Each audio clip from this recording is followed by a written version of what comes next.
Welcome to Still Serving, the VFW Podcast, the official podcast of the veterans of foreign wars. And now, here's your host, Rob Couture.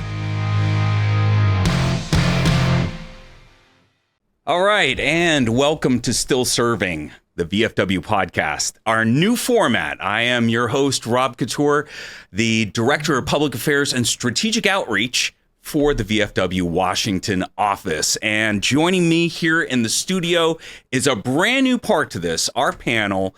We have Ryan Gallucci sitting next to me. He is the Executive Director of the Washington, D.C. office, also the Assistant Adjutant General to the VFW. Assistant to the Adjutant General?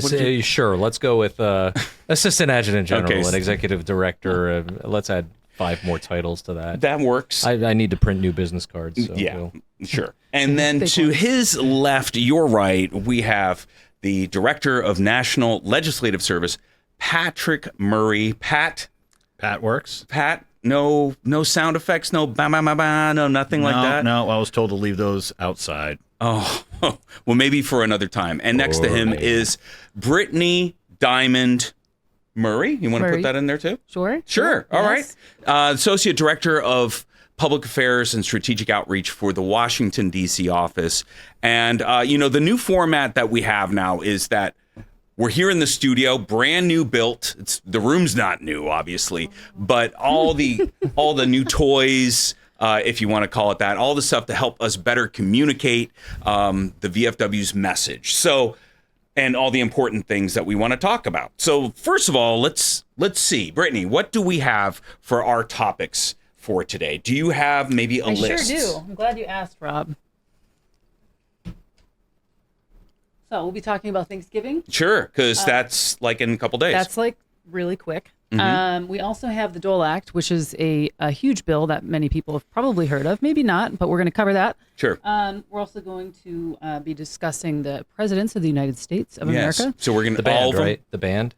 Yeah, the band, yes, band? right. Okay. Peaches, Lump. Had some great songs hits in the 90s. Yes, yep. Very much What so. else? And then we'll close out with Good of the Order. The VFW Good style. of the Order, yes, VFW style. The Good of the Order, because it is right here in the podium edition. We have the brand new one, by the way, 2025. Veterans of Foreign Wars of the United States, Congressional Charter Bylaws, Manual Procedure, and Ritual. Yes, fresh off the press. Always have to add that. Fresh off the press, I guess. So let's start off with Thanksgiving. So, we're looking at this Thanksgiving. We're all home. We're all veterans. But it's not always that way for those of us overseas or those of us served where we didn't get a chance to be home for Thanksgiving. So I'm going to start on one end of the table, and we're going to work our way around. Brittany, time in the military. What say you? So I was super fortunate in that my deployments took place during off season. So I was never deployed during major holidays, which was really fortunate for me. Pretty good. Yeah, I was just loved the desert in the summer. That's when I went, summertime. Well, I'm sure that you missed some major events. Maybe not holidays, or some holidays. But well, I guess not I missed the Thanksgiving. 4th of July a couple times. Yeah. So yeah, there were some, but I was super fortunate that I didn't have to miss, Thanksgiving or Christmas or any, major holidays where, big family get-togethers are dominant. So The fireworks in Iraq and Afghanistan were probably significantly larger. Were they a little bit different? The fireworks, Much higher Yes. stakes. Yeah. Higher stakes. I would agree, higher fireworks. stakes. They were much closer to people, which was really not recommended. So, yeah. Not recommended. No, generally I think not. it says it right on the label. Yes. Hazardous. Yeah, Yeah. right before you tear it off as you're about to light it on fire. Right. Yeah, it Bird. says Agreed. face towards enemy. I think that's what some of the Front. See how long it's been since Yeah. I've actually been in the field. Oh my You've been goodness. veteran too Long time. hard. I've been veteраning way too hard. You could tell by my mane that I am And beard. and it was I had to trim it back. It was getting a little ridiculous. Ryan even asked me, he's like, when are you going to cut it? There are VFW members out there that have suggested barbers. Sport clips. Was it all the sport clips coupons that we were putting on your desk? That was a big that sign. the clue? Was that the clue? Yeah. So Pat, let's go to you. What Pat actually has. There we go. Look at this. There you go, Rob. It up. Always Sport clip. Oh man, thank you. This is let's get the close up there. Boom. Sport Great clips. partner, the VFW. yes. They are. Very, For very our great scholarship partner. program. Actually, you know, Hero scholarship. what's funny is that I actually went to Sport Clips to get my hair cut. So I couldn't tell.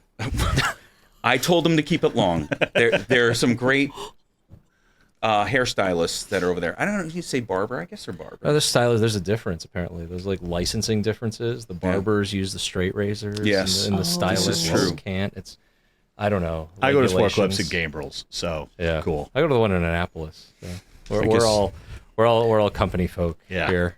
Yeah, I went to the one in Pasadena, Maryland. This, by the way, this is all the suburbs that are out there and outside of D.C. where we live, outside of the Washington, D.C. office. But, you know, when I was in the military, I used to cut all my hair, every single one of them. No, I cut all my hairs, and I did that for like 20 years. So I think I was figuring it out. I was talking to Brad, our director of operations, and Did CIF make you like turn in your scissors? Is that what? Like, that could have been part of my clippers. That was part of the actually. checkout. That was part of his it. retirement. That was Yeah, part of it. checkout. Actually, I think I they figured made out. you buy them, didn't they? Like you returned them, and Well, they I weren't mean, serviceable. you couldn't DX them. Okay. That's one thing you couldn't do, right? You know, yeah. But one of the things was like I think I figured on the average price, if the price was about $8 to $10 a haircut, I probably saved myself over the course of 20 years like $10,000 in haircuts. I mean, that's if you're getting a haircut like every day, Sunday, depending on your yeah. service, by the way, Brittany. I know in the Navy, they let you go Do things low a and little loose and do things a little bit differently there in the Navy. But and in the Marine Corps, of course, you probably had one like every 3 days. Sundays was Yeah, Sundays. Sundays. The PX line was like out the door. Yeah. To get your haircut for the week. to light your hair on fire, high speed. Yes. And I would say in the Army Reserve, Ryan, I mean, when you were on drill, what was that like on drill? What was that like on drill? Did you have to cut your hair right before you went on drill? Yes, yes. Or did they give you a hard time about your long hair? So I was always the kind that, it was very weird being in the Army Reserve because you'd have people who would show up with the super duper low reg and immediately get knife handed about you're going down the street, you're gonna get a haircut. So I was always way too intimidated to do that. So I would always show up. Even there's one time like I had my cousin cut my hair with clippers at home. It worked. It was fine. It was fine. But now, I guess you're not going to your cousin anymore. No, I'm you going do to have a Sport nice Clips. haircut. Yeah, I'm you're going going to to Sport Sport Clips. I think we established that and probably beat the heck out of it. And we got way off topic because we're supposed to be talking about Thanksgiving. We're thankful for Sport Clips. Yeah, I know. Well, thank you very much. 75% of the table. Help a hero, right? Scholarship. That's a big partnership that we have. But we didn't get to Pat. So Pat, Thanksgiving, were you deployed during your time of Thanksgiving? I was not. Again, thankfully, mine was in the spring. The major holiday that I missed was Easter. So that was a nice service to go to. I think we had tray rat ham slice and microwaved mashed potatoes to go along with it. But I was very fortunate that I was not away from family over Thanksgiving, which is one of the bigger friends and family holidays, and then obviously Christmas is maybe the biggest. So I was fortunate to be around friends and family and not overseas in Iraq during that time. Well, that's good. I mean, my very first Thanksgiving in the military, I was serving in Korea. And so I was able to come home for Thanksgiving. Christmas, I wasn't able to come home that year. That seems backwards. Feels backwards. Yes. Well, the thing is like Pat was saying, like it's a big family event. And when you're PV1 and you don't have any money for all your kids, hey, Thanksgiving is kind of a nice thing. You can at least have a meal and then not feel so guilty because you're out of sight, out of mind. That sounds absolutely awful for me to say that, but that was part of it. And then, Thanksgiving in Kosovo during a deployment, and of course, Thanksgivings in Afghanistan twice over, and probably in some like Fort. I think one time I did Thanksgiving in Fort Polk, Louisiana, Fort Johnson, as it's called now. Worst. Yeah, it's just when you're out in the field. So I mean, that's 24 years in the military. I mean, you're bound to miss some Thanksgivings, that's for sure. Yeah. What about you, Ryan? So no shit, there it was. So being in the Army, I guess our deployments are a little longer.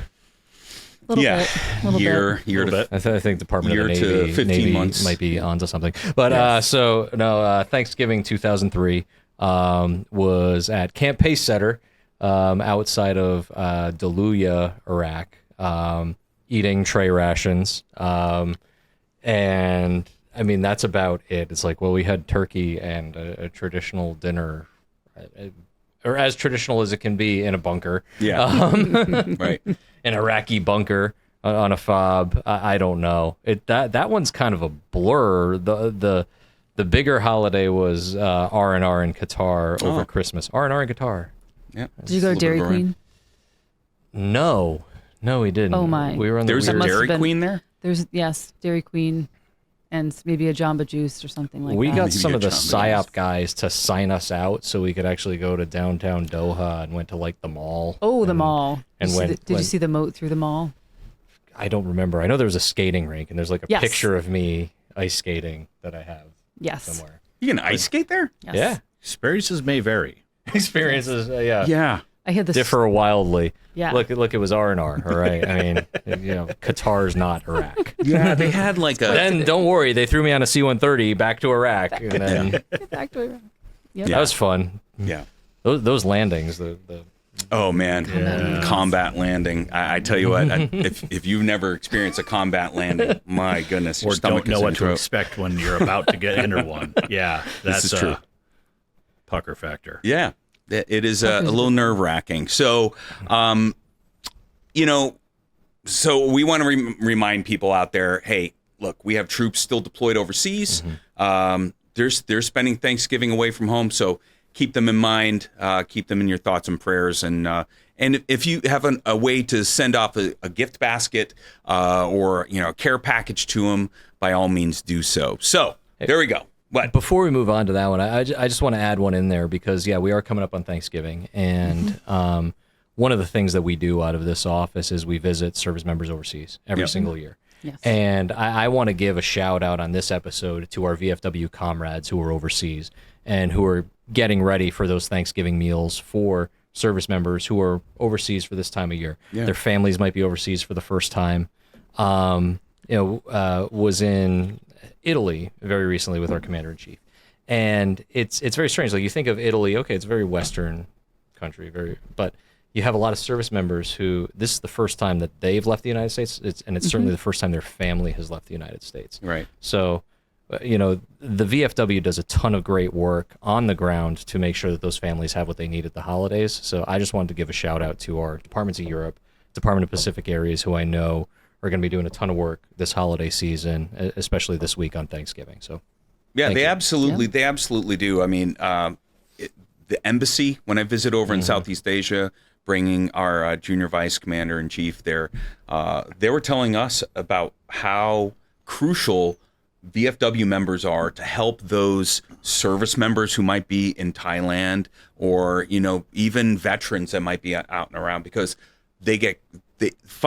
connecting veterans with those resources, whether that's mail or their VA check, for disability compensation rather, or whatever they might get. Sometimes they're visiting and they get lost and they don't really know what to do. So VFW members overseas in Pacific areas and in Europe, really, really big force multiplier for the folks over there.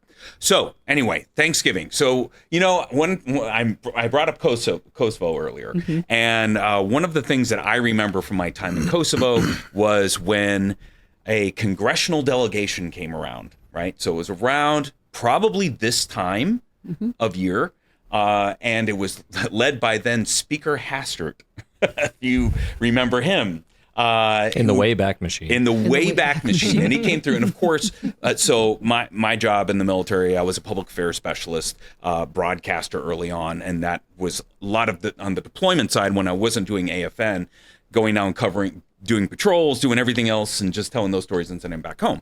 So, but the other thing we do is the dog and pony show, right? So when you have a congressional delegation that goes overseas and they're checking out and they're hanging out with the troops, of course, you're there constantly. So if you're wondering what Congress is doing when they're not in session, when they go on break, that's one of the things that they do is they go out and visit with the troops. But before they go out, there's a rush to pass legislation. And just recently, I know. So they have something to talk about. So they do have something to talk about to the troops, right? Yeah, that's how we're caring for you. And so one of the things that had just passed was the Senator Elizabeth Dole Act. Now, Pat, I'm going to go to you because you've been working on this. Was something promised last Veterans Day, correct? Correct. So this package, it's named the Senator Elizabeth Dole 21st Century Healthcare and Benefits Improvement Act.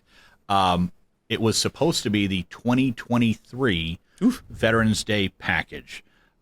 Sometimes what happens is around Memorial Day or Veterans Day, members of Congress want to do like a symbolic bill passage to honor, recognize, celebrate, the men and women who have, made the ultimate sacrifice, or those that are still here, still with us. Still serving. But yes, so this package was about 90 provisions, 90 different components that was supposed to be passed by Veterans Day 2023. We're still talking about it. Today is 2 days before Thanksgiving, 2024. Right.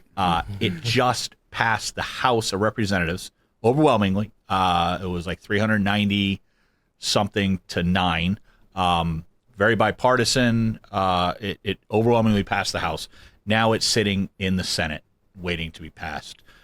We are very hopeful that this bill will get passed by the Senate and then signed into law by the president this year. If not, we restart everything again in January when the new Congress kicks off. And, it's that the Sisyphus story, right? Pushing the ball up the hill only for it to roll back down all the way when you get to the top. That's about where we are. Very philosophical. With the Dole Act. We get there plenty of times with other bills. The Major Richard Starr Act is another example where that's happened plenty of times. We hope not to have that happen this year with the Dole Act. So my team, along with many of our other great partners, right, the Elizabeth Dole Foundation, Wounded Warrior Project, the American Legion, DAV, TAPS, many other of our great partners are working to get this done this year. Yeah. So, passing this bill, it's not like this is, you brought it up before. It's not like this is the first time we had a big bill pass in the House and it didn't necessarily, get through before the holidays. And now we have a new Congress. I mean, we just went through this exercise like 2 years ago. Am I correct? Every 2 years. In fact, like clockwork, every 2 years. For those that don't know, that every bill that gets introduced, if it doesn't pass that Congress, the slate gets wiped clean. So next year, let's say, beginning of January, the first bill that will be introduced is S for the Senate, HR for the House, 1. Number 1. And we start, so on and so forth. We get up to about, in higher years, there's about 15 to 18,000 bills that get introduced in the House and Senate. So we will start all over, fresh, for anything that does not pass this year. So is it possible that this bill, got passed in the House? It's not going to pass by maybe, fingers crossed, it gets passed by the end of the year. If not, we go in. Does it mean the House has to revote because it's a new Congress? It is a new bill. It's like it never happened. So any at the end of each Congress, everything that did not pass, basically, put a stop on it. That specific document is done. Right. We start all over again, and so the bill would need to be reintroduced. Sometimes, depending on how procedures go, it may need a new hearing to, what's called like regular order. You have a hearing on it, a public hearing where there's thoughts, people in favor of it, people opposed to it. You often have the government weighing in, the VA giving technical assistance. Then it goes through what's called a markup, where technical corrections are included. Then it gets voted out of committee, then sent to whichever chambers is floor. So in the House, for the floor vote, either through the Rules Committee or by suspension of the rules. But in the Senate, it can be passed a few different ways. One is traditional floor time. The other is by what's called unanimous consent, which is 100 senators saying yes or no. Yeah. So we would need to start all over again. And that includes going around and collecting individual co-sponsors all over again, Yes. including new people who are new to the House or Senate, anyone who's recently elected, going around and explaining to them what the bill is all about. Explaining to them how to spell veteran. That too. Right. So it is a tremendous amount of work. So it's an all hands effort. Yeah, that's like, and you're introducing people not only to this new bill, but I mean they don't even know like their new staffers quite yet. I mean they just started working for them. Yeah. So especially for new members of the House and Senate, some inherit the previous member of Congress's staff. Sometimes though it's all brand new people, and they may come in and for the first few weeks they may have a scheduler and a communications person, and that's it. As they're trying to kind of round out their staff, get someone who covers healthcare, someone who covers education, someone who covers military or VA. In the House and Senate, they cover everything that we do in America, from farming to NASA. So there's a committee for it, there's bills for it, and there's appropriate staff to hopefully be knowledgeable about every single thing that goes on in this great country. Well, that brings me to kind of like our next subject here, which is we have presidency in the United States, but it's a great transition as we talk about going from a new Congress and then a new administration. Well, hold on. Are we going to talk about what's in the Dole Act? Well, we are, but and we'll get to the presidency of the United States in a moment. But I want to get you in on this, Ryan, because you've seen this before. You have been once there, or twice, yeah. Right. So, what's your experience beyond what you and Pat have shared, or what Pat shared? What's your experience? So when the Congress changes over, or when everything changes over? Well, I mean, it's kind of like. Right, when Congress changes over, that's rough. I mean, Pat talked about that, but also when we're talking about the VA, right? Yes. I mean, you've been through a couple secretaries working here in DC. One or two, yeah. So I mean, it started working in this kind of at the tail end of the Bush administration. Then two Obama administrations, a Trump administration, a Biden administration, now another Trump administration. So seen a handful of presidential transitions, and especially when the party changes. Yeah. Your priorities might change within that agency on how they administer their programs. This is where the work that the VFW does, and especially the VFW Washington Office, really takes on a much more important role. In some ways, our teams and our advocates try to serve as the continuity that binds together these different administrations so that we're persistently moving forward. It's very weird. Look, I've been working in veterans policy since basically since 2007, the march up to a GI Bill for the 21st century. When you look back over that 17 years, you can see some incremental growth and incremental victory.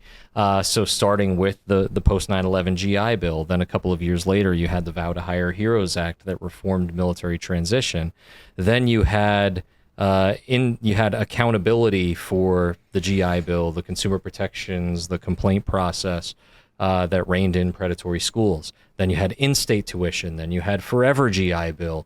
Then you had the COVID protections, and now pushing for more reforms like GI Bill equity for members of the Guard and Reserve, modernizing things like, when the post 9/11 GI Bill came into existence, books were still a thing. It was like, you need your college books, and there's still a book stipend. But you talk to student veterans now, it's like, well, I mean, we don't really like thumbing through books. We have online resources. I need to buy software and programs, and so modernizing what some of those. First of all, like when you qualify for certain incentives, and then whether they're even valid to how education is delivered today. So you've seen incremental growth in that, but what has to happen is across each Congress and then through each administration that there's some binding continuity and momentum going in generally the same direction. What we frankly don't want is like, the old school, when you come home, you turn the heat up, Dad comes home, turns the heat down. Right? We don't need this really good with analogy. veterans issues because, frankly, what we hope is someone to just kind of keep the train on track and making gradual, continual improvements. Tighten the belt where appropriate, but also continuing to advance and protect veterans' health care and benefits. Well, that's great that you bring that up. So, to Ryan's question, what is in the Elizabeth Dole Act? I mean, we partnered with them. We've been talking about it. What can veterans expect should this pass and be signed into law? So there's a few things. As I said, there's about 90 different provisions. Some of the major ones are the expansion of what's called the caregiver program. That's for catastrophically ill or injured veterans who need home health care. Right? VA can't provide that type service. There's a lot of private, like nursing home type things or long-term stay facilities. But veterans would prefer to stay at their home, right, around family in a comfortable environment, as long as it's, accommodating enough for them. People are allowed to enroll in the program called the caregiver program. It provides a stipend for those caregivers. The stipend amount was set and then arbitrarily reduced to 65% is what the cap for the dollars amount that they're allowed to receive. One of the big things, this would just say, no, you get the full amount.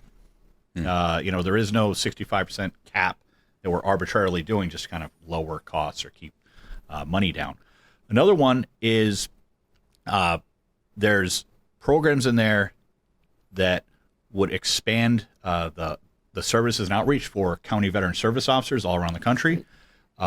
It would also require VA to report on all benefit usage, right? So whether it's your GI Bill, your VA home loan, disability compensation, and the relationship that those benefits may have with some of the negative outcomes like homelessness, unemployment, veteran suicide. Oftentimes we hyper focus on when's the last time you went to a mental health appointment, right, as kind of an indicator or a leading cause of veteran suicide. And remind me again, who's been championing that provision specifically? The VFW. Could that be the VFW? But that's a key component of the whole fight against this. However, it's not the only thing. Making sure that people have food on their table, a roof over their head, money in their wallet, they're gainfully employed, they have purpose in their life. Those are other great contributing factors to mental wellness. Mm-hmm. What we want to do is find out which VA benefits kind of contribute to that, to make you more resilient, to not only launch you forward, right? Your GI Bill, your VA home loan are great financial benefits that can really boost you. They may also protect against some of the negative things. The other thing that is a component of the community care program that we're very happy about, we're very supportive about, is what's called finality of decision. So if you go to your treating physician mm-hmm. and they determine that in your best medical interest, we're going to send you to the community, you go to the community for whatever service that might be. It might be primary care, it might be specialty care.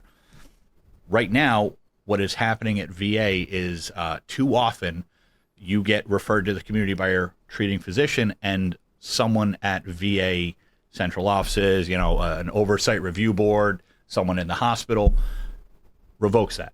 They remove it and say, nope, we're not sending to the community for whatever the reasons might be. This component of the bill will say if your treating physician says this is in your best medical interest, that stands.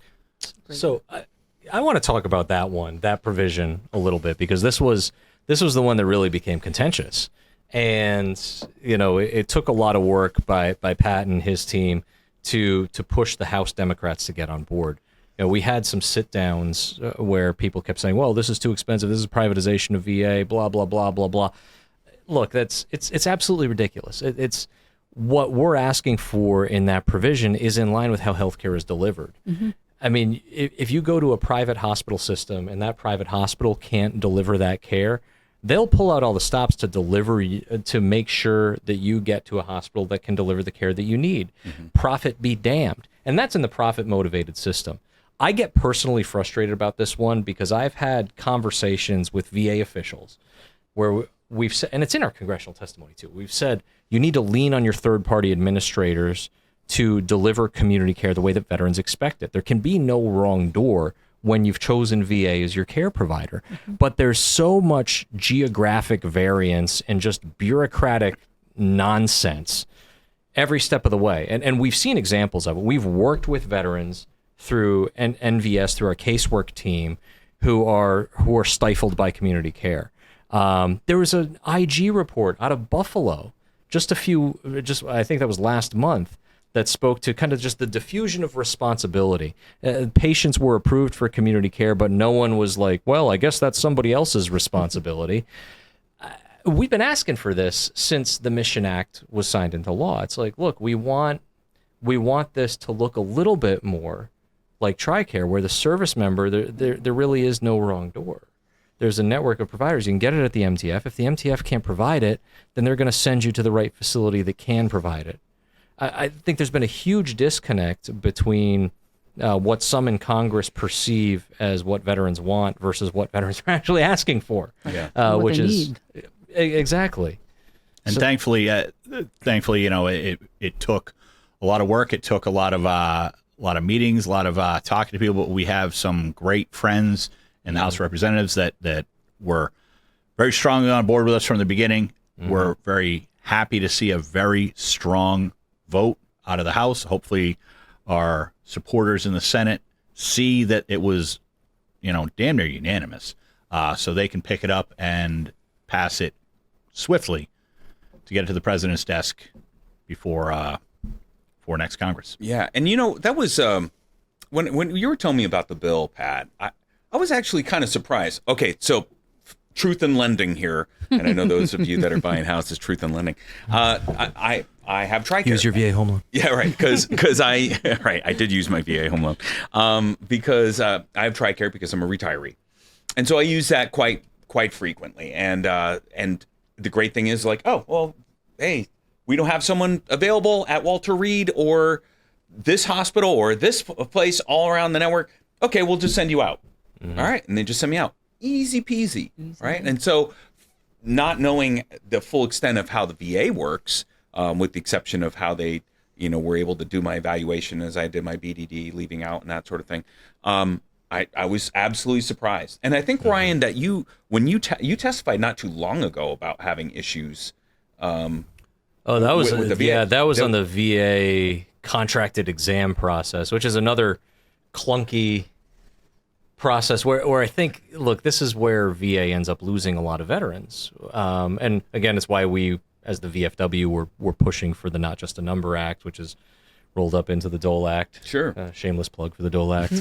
Pass the Dole Act. Pass the Dole Act. Yeah, please pass it. But no, this is where there can be a bit of a disconnect where the puppy has lost its way with VA. Look, I'm a high utilizer of VA programs and services. I use the GI Bill. I use the VA home loan. I use VA healthcare. I have a service-connected rating.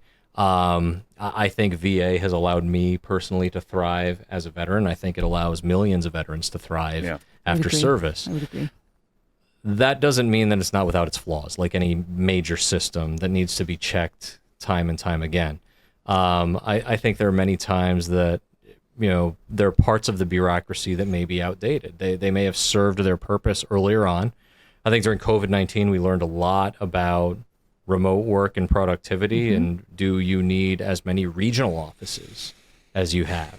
Or can that be scaled back to save the taxpayer some dollars while still delivering high-quality benefits for veterans? Exactly. And I think healthcare is another one of those efficiencies. Healthcare has wholesale changed over the last quarter century, but VA hasn't really changed their care delivery model. They had an asset and infrastructure review thing. The Air Commission. But, that was What killed. did you say? So the Air Commission. Oh, Commission yes, was right. I killed. remember that. Yeah. You can do a whole episode on that. But so you're right, though. That's next episode, right? The difference is, so I use TRICARE and VA. Yeah, I use right. both. In TRICARE, when I do need to go to the community, I just get a referral as if I'm going to a clinic at the MTF, but the referral is actually to a provider out in town. There's no, it doesn't seem like there's any competition in that system for that. Whereas in VA, it's always very reluctant to almost release these services outside the footprint of of the VA facility, even though, I might go for my dental, cleaning, exam, whatever it is, but then I'm back to VA for everything else and the next thing and the next thing and the next thing. It's like they're trying to hold on to all this care, but they also still can't provide all that care in a timely manner. Whereas at TRICARE, I don't know, maybe I'm ignorant to it, but I don't see that trying to like wrap onto the service member or retiree or veterans care and keep it the same way there is at VA. There's never as much talk about the privatization of military health care as there is the fear of privatization of VA care. Full disclosure, we're against the idea of privatizing VA care, but some of these services, it's just to say that it's that there's a fear there's privatizing VA care by making a finality of decision type thing is just false. It's a weird thing because there are just some services that they don't deliver based on the facility. Depending on where you are, you may have a dental clinic, you may have a mammography clinic, you may have some of these other services or not. And so if you need a cleaning for your teeth and wherever your VA facility is doesn't have a dental clinic, you got to go to the community. Sorry, that's just how it is.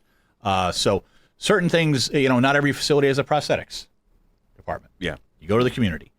That's just how it goes. Yeah. And we need to embrace that and make that that community care network as robust and as well functioning as possible. Yeah, one of those ideas, pie in the sky. It would be great if there was like, hey, just refer you over to TRICARE. We know that's not the reality everywhere, right? Because you could be somewhere in South Dakota. Our folks over there that are listening in that are from South Dakota, from Department of South Dakota, they Shout don't. out Pierre. Yeah, right. And they don't have. It's not like they have a lot of military facilities over there. Maybe one. What's over there in South Dakota? I think that's where we have our missiles. Yeah. Okay. Well, maybe Minot, right? Is Minot there? No, I'm sorry. I think that's North Dakota. But anyway, it's apologies to our Dakota listeners. Yes, I know. I'm going to hear it. We're going to get a map. Yeah. And now we're going to show our ignorance of the Dakotas. Yeah. Well, I'm going to. Yeah. I'll definitely get a map. Cody Mangold, I'm sorry if you're listening. He's gonna kill me. Department commander. Sorry, Cody. And BDD rep. But it's not like they have a lot of military facilities that you can say, oh yeah, just go to the TRICARE. And not everybody qualifies for TRICARE. And we know that's like it's just one of those things. Go ahead. Another one, look, I live out in the Annapolis area, Annapolis, Maryland. Naval Academy is out there, and in my neighborhood alone, every other house, there's a veteran. My neighbor's a Coast Guard veteran. Our neighbor right down the street is another Navy veteran, and so on and so forth, all throughout the neighborhood. And when my daughter's elementary school, every other parent is also a veteran. The nearest VA CBOC is in Glen Burnie, a half an hour away. And so if you're talking about assets and infrastructure or reviewing such things, I want to use VA more often. But I had a doctor's appointment this morning, but I used my private insurance because it was just easier. I would use VA accessibility if it were it's accessible. A big deal. Where I live, where there's a whole bunch of veterans. And the more rural, the more difficult that gets. Yeah. And then finding the right care for those veterans. Oh, absolutely. Right? And especially when you start going into more specialized care. I mean, that's really difficult. Exactly. That's so true. Yeah. Isn't there another section of the Dole Act that was in, then was out, then was in? There was Section 105 that speaks to that. There's a few sections that got removed out due to, frankly, special interests kind of putting their thumb on the scale and removing things. One was what's called the Residential Rehabilitation Treatment Center facility. It's long-term mental health treatment facilities. So inpatient mental health care. Inpatient mental health care. It was a provision to make that easier for veterans to access. That if there was not one of those facilities that met your needs within VA, within a certain distance, that you were going to be automatically sent to the community if there was a provider that offered those same services. Folks on the far right didn't like the provision. Folks on the far left didn't like the provision, so it just got yanked out of the bill. But doesn't that mean it's a good compromise policy? Yeah, right. If they're both on, I don't think that made it into Schoolhouse Rock, but you would think that frankly, if If the extremists don't like it, then... But, looking at it, it was just going to peel votes off, so it got taken out of the end package. The other thing that got taken out was a pretty important oversight provision for the electronic health record. And the company that's behind that went ahead and lobbied to have it removed, and now that's not in the package any longer because apparently for some, not the VFW or others, they think that failure to implement an electronic health record for the better part of 5 years at a single facility is success, and they don't need oversight and correction. Yeah, so, one single facility is what they were looking at. When the a rollout single was riddled facility with is up oversight and challenges. running well with the electronic health record. Yes. So, Yes. Hey, we should transition into our next topic because we told ourselves 40 minutes and now we're beyond that. So here we go. Presidents of the United States of America. As we transition into this new administration, new, old, I guess, coming back into Return? it. Right. A lot of new players that are coming in. everything's And- old is new again. Yeah, what is old Yes. is new again. And except for the people that are taking over different departments, right? The part of the cabinet. Now, we have said this amongst ourselves and to other people. Look, we're not going to comment on who the picks are simply because they haven't been confirmed yet. There is a process. There is a process. Let's let the process kind of see its way through. However, we do have experience in how these things work, Ryan. And, Secretary McDonough has actually been really great. He's been great to work with. He's engaged with the VFW during his time here, and I wish him all the best as he leaves out. But as we look at the new administration, and you look at what it's been like in the past, what has that been like for the VFW, and in your experience, Ryan? So we are in a transition, and I love the title of the segment, "Presidents of the U.S.," because we are working with President Trump coming in for a second term, albeit a bit differently than your usual second terms. Sure. But what's similar about this is that his cabinet picks are going to be different. Right. And we saw that in the second Obama administration, the second Bush administration, that even though they were continuing for 8 straight years, that their cabinet turned over pretty substantially, with the exception of Secretary Shinseki at VA. Oh, yeah. That was quick. But then that did change a couple years later after Phoenix in 2014. Well, if we're going to go back that far, what do you say under the Grover Cleveland administration when he came back? I mean, seriously. I was not around for that. okay. Sorry. No. I was about to say you look great for your age. If that's the case. But no. So what traditionally happens with a change of administration is the transition teams will come into place. Now, the incoming Trump administration has named potential picks for cabinet positions. Yeah. Now, I don't want to put up the mission accomplished banner or anything like that yet, Sure. as you were mentioning, because there is a process. And the Senate has been very clear that they're going to follow that process of confirmation hearings and then confirmations, and then they'll take control of their agencies. That's the normal order of these things and the types of checks and balances that we have. Now, that said, the Trump administration did put out a name, Doug Collins, who... former congressman from Georgia, a veteran as well. Yep. Air Force reservist as a chaplain. Yes. Navy. chaplain. Is he Navy now? Or is he in the Air Force? He was in the Navy then. He was in the Navy, now right. in the Air A Navy Force. chaplain and the Air Force Yes. chaplain, right. Okay. Joint military experience and certainly has read a lot in his life.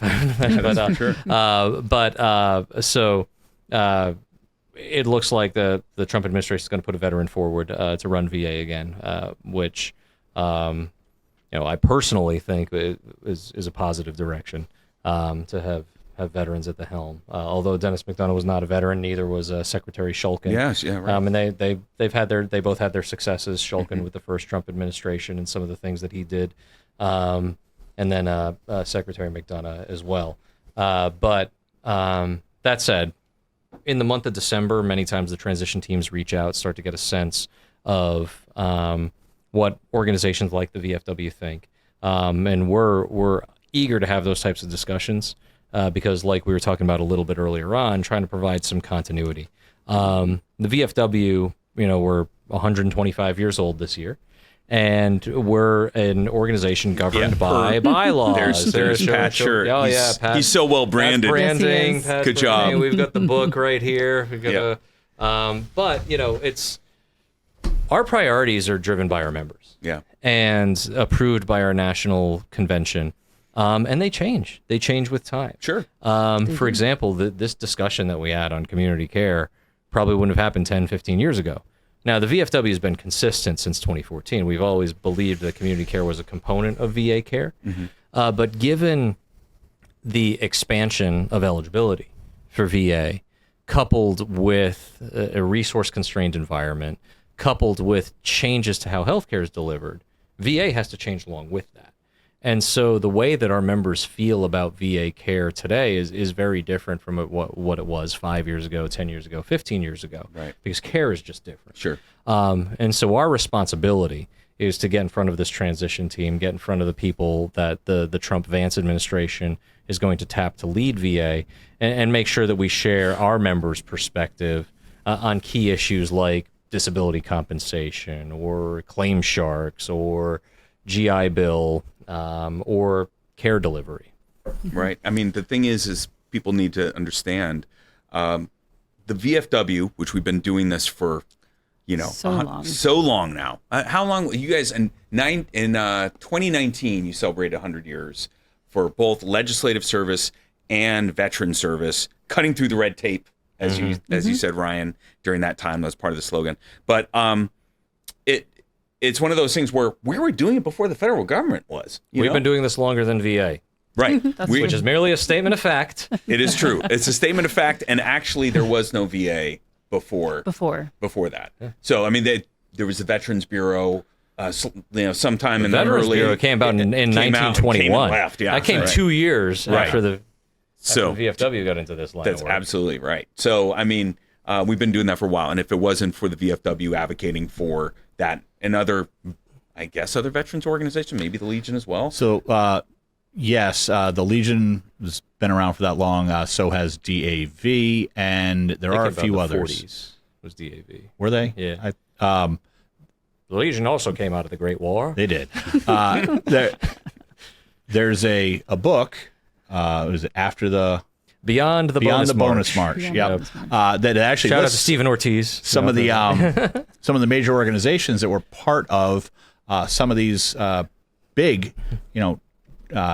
transitional things that have happened for veterans. And the VFW was around, and I believe our numbers were about 30 to 50,000 veterans at that time. Right. We were pretty small. Yeah.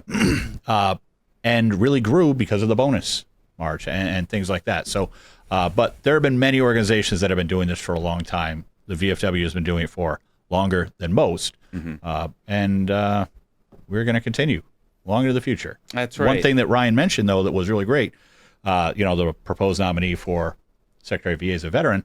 We also have a veteran coming in as the next vice president, Marine Corps veteran. Now, Senator J.D. Vance, soon to be vice president. First Marine to hold the office of vice president. Is that right? And first veteran since Al Gore, was it? First VFW member. VFW member, sorry. Since Al Gore. There's another distinction with Al Gore, too, is the first who only served on the enlisted side, only within the enlisted ranks. Yes, and I will have to say that both of them were public affairs specialists. Both Al Gore was a public affairs specialist in the Vietnam War. I didn't know that. And our next I knew that about J.D. Vance. I didn't know about Gore. Yeah, DINFO's trained killers. Honestly, this is in keeping with what a Marine Corps General and Medal of Honor recipient Smedley Butler, his vision for the VFW in the 1930s during that bonus army, during the fight for the World War I bonuses. He wrote an op-ed in the VFW magazine at that time. That talks about what he wanted to see across the VFW. Right. And it was all about teaching about how to make a compelling argument, public speaking and writing, that he would commission those kind of programs in every VFW post so that they could fight for their benefits on Capitol Hill and in their state houses. Probably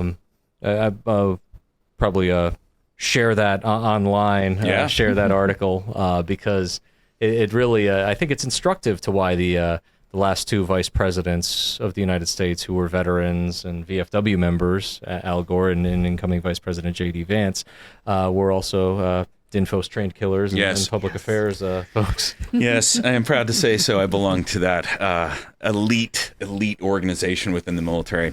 But I think as we're coming down to a close here, we're at 50 minutes, just about. And whatever the future looks like for the podcast, like length of time, I think this is probably about right. You know, people start tuning us down or off or whatever, I guess, after. I had one person tell me, like in my first year doing the podcast, that it was the perfect length, because I went about an hour, perfect length for their walk.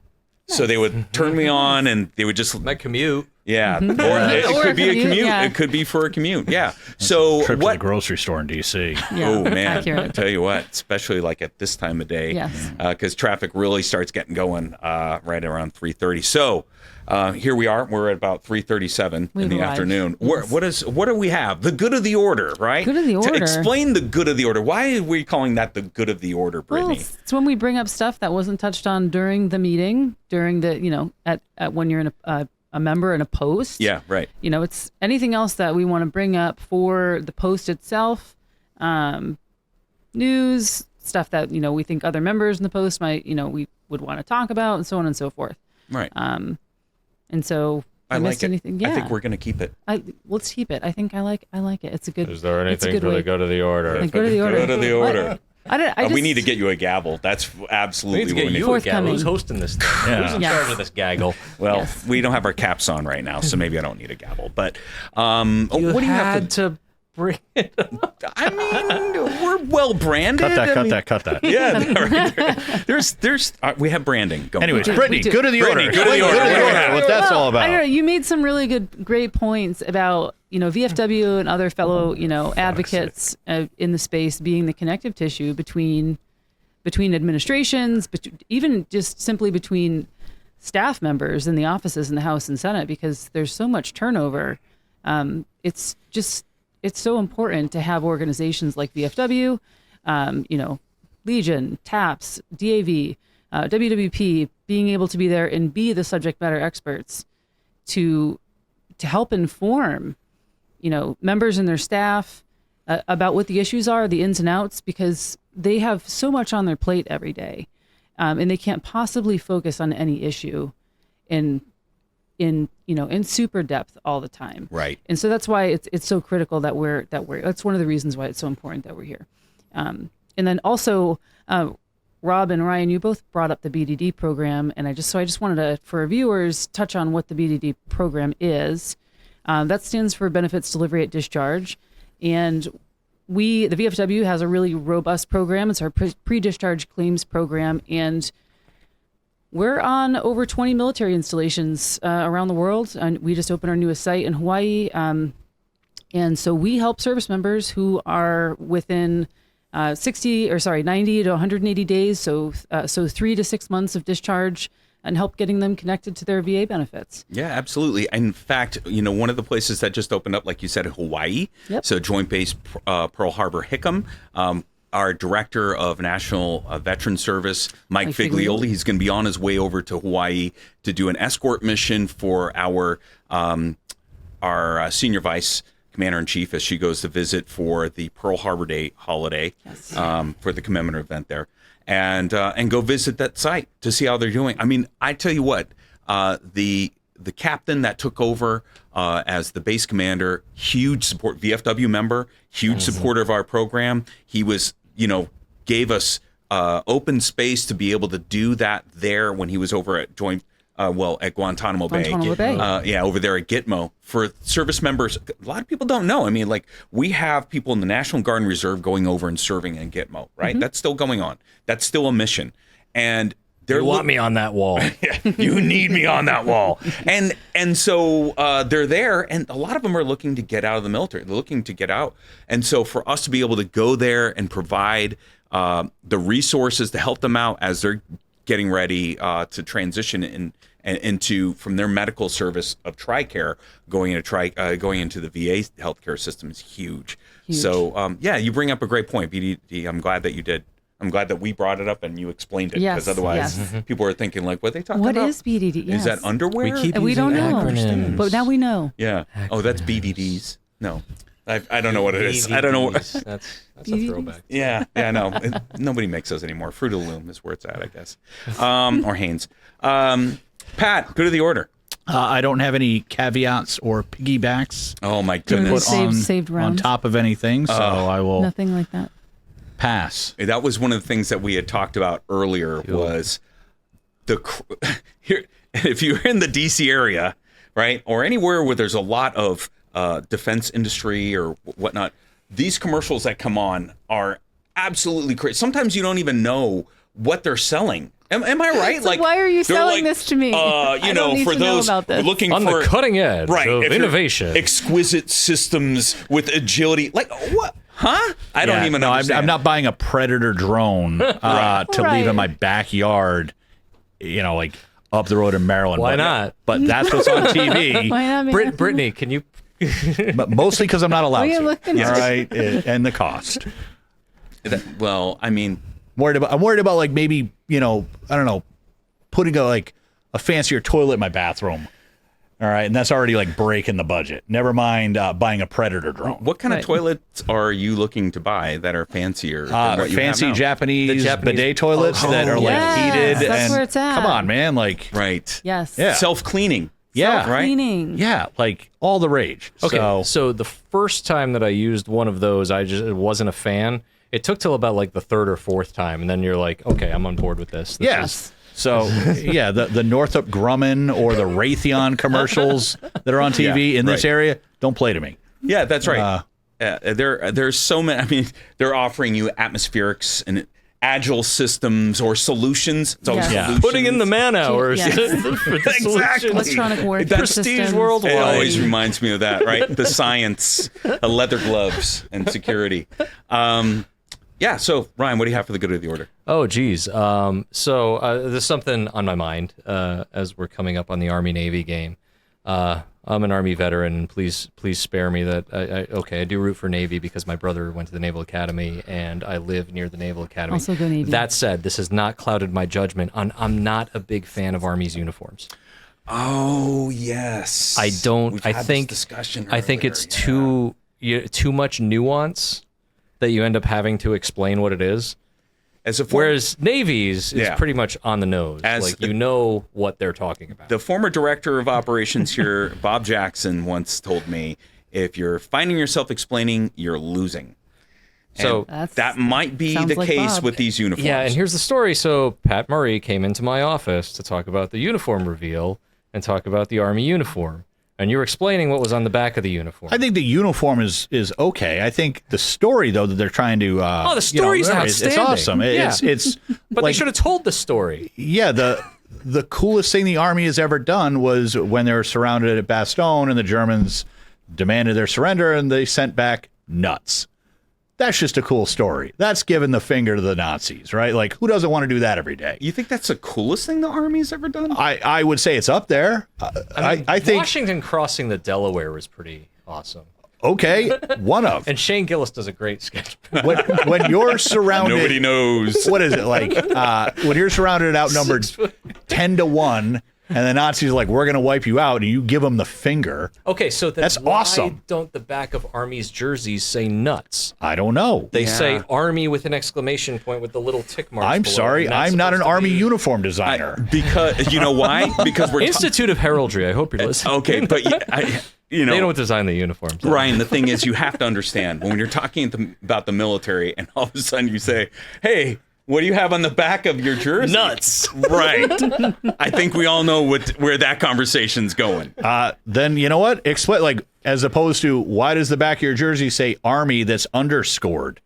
Why not just say Army? You already got to explain it, so why not have a fun explanation No, that comes okay. along with, again, giving the proverbial finger to the Nazis? I don't think anybody would be mad at that. Yes. I mean, yes.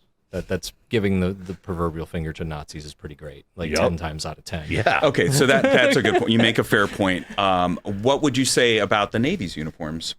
So I like them. I think they're really good, and they give a throwback to a historic unit, and Aviation unit at that. yeah. When Navy's pretty good at that. You know what I thought? Because I think they're good. Have you seen Like, the I think- Army's? but When they played someone not too long ago, and they had And the they had the skull and crossbones. crossbones. yeah, Right. yeah. And that's what it kind of made me think of. Like the Navy was And like, there's some controversy there. I think Army is a little bit like, oh, hey, hashtag first, but I think. And I almost hate to say this about the Army-Navy game this year, but I think they went a little too deep on the uniforms. Yeah, the deep cuts on the explanation. Like, for both. the 101st is cool, but like, I knew it. Or, I knew that story when it came out. I'm like, I know what that's about. Having to explain it is always odd. And same with the Navy. When I saw the skull and crossbones, I thought like, oh, a flag that, maybe a Navy ship flew. No, it was a aviation unit. That I didn't know. So, I don't know. Stick to just, saying don't give up the ship. Or Their Blue Angel uniforms are good yeah. that year. And then Army had the year where they were like the desert camo. I thought that was a cool. yeah, that was That was that kinda one cool. resonated with me. Yeah. Because that's personally. what you wore. Well, so as you can tell by this table, we're kind of divided, right? So, I mean, that looking at our foreshot here, where we have the Army on this side and we got the Sea Services over there. So, go Army, beat Navy.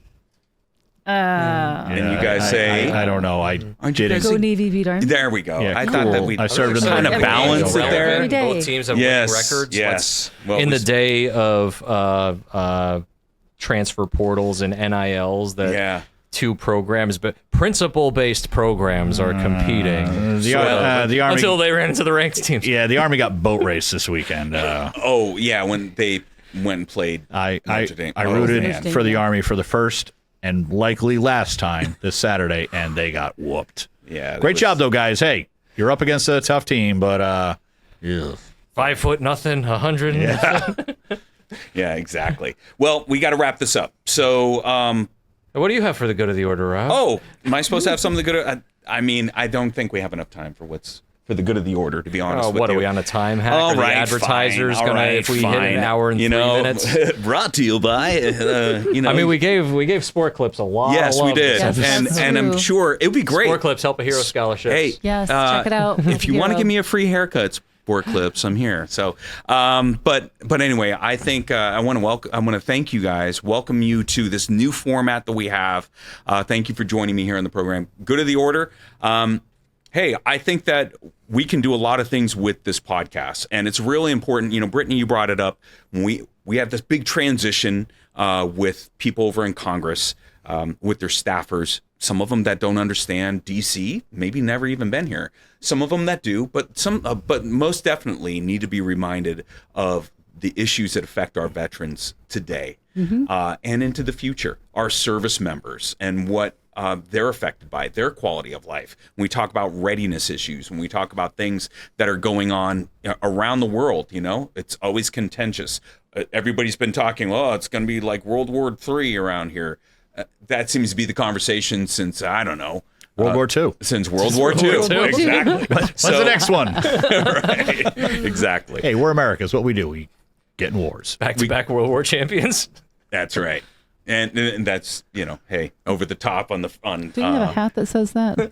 I do. Okay. Well, this is back to back. Yeah, it Yes. does. Back-to-back World War champs. Yes. I love that. But I think that we can offer a much better way of putting out information.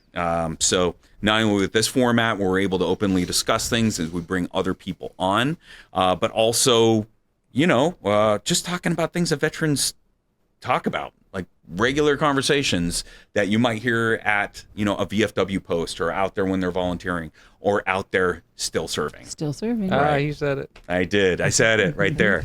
So again, want to thank you guys for being here with us. Again, we have Ryan Gallucci, Executive Director of the Washington Office, Pat Murray, Director of National Legislative Service, and Brittany Dymond Murray, who is our Associate Director of Public Affairs and Strategic Communications. Here in the Washington, D.C. office, I've been your host, Rob Couture, and we want to welcome you again. We want to invite you back. You know, we bring this back up here. We invite you back to the podcast, probably be in a couple weeks. So happy Thanksgiving to all of you out there that are celebrating, and we look forward to doing this again. And make sure that you like, subscribe, that you follow the podcast and all social media for the VFW, at VFW headquarters or VFW fans on Facebook, and then also on our YouTube, which you'll be able to see more episodes like this and every streaming service that you can possibly imagine. Until then, you can visit us at vfw.org to find everything from finding someone to help you with your claims, finding more about the VFW and how to join. From Washington, D.C., I'm Rob Couture, reminding you that when it comes to the VFW, we're still serving. Thanks. Take care. Thank you for listening to Still Serving, the VFW Podcast. To learn more about the veterans of foreign wars, please visit our website at vfw.org and follow us on Facebook at VFW Fans and on Twitter at VFWHQ.